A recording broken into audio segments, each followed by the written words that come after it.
étaient tous là pour assister à l'un des événements les plus marquants de cette année 2024.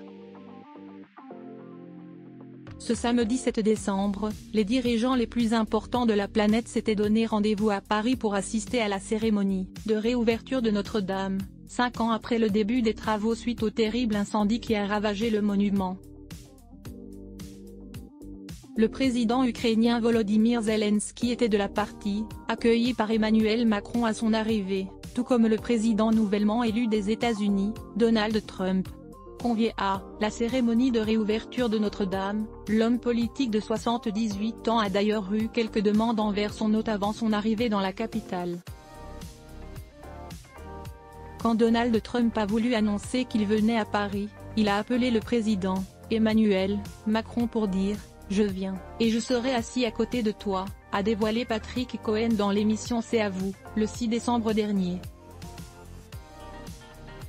Pas encore officiellement entré en fonction, le mari de Melania Trump n'aurait pas dû bénéficier d'une place aussi bien située, mais les organisateurs se seraient cassé la tête pour qu'il soit finalement au premier rang, précise le chroniqueur d'Anne-Elisabeth Lemoine.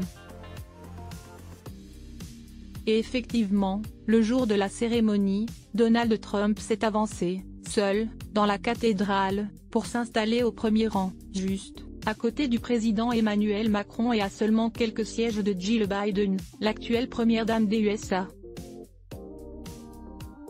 Installée au deuxième rang à la gauche du président américain, Rachida Dati, l'actuelle ministre de la Culture, se trouvait juste derrière son premier ministre, Michel Barnier.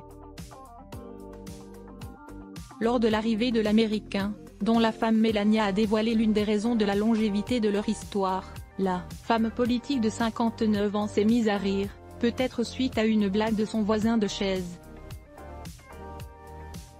Elle a ensuite fixé celui qui va devenir le 47e président des États-Unis, et qui est au centre de l'attention depuis plusieurs semaines maintenant.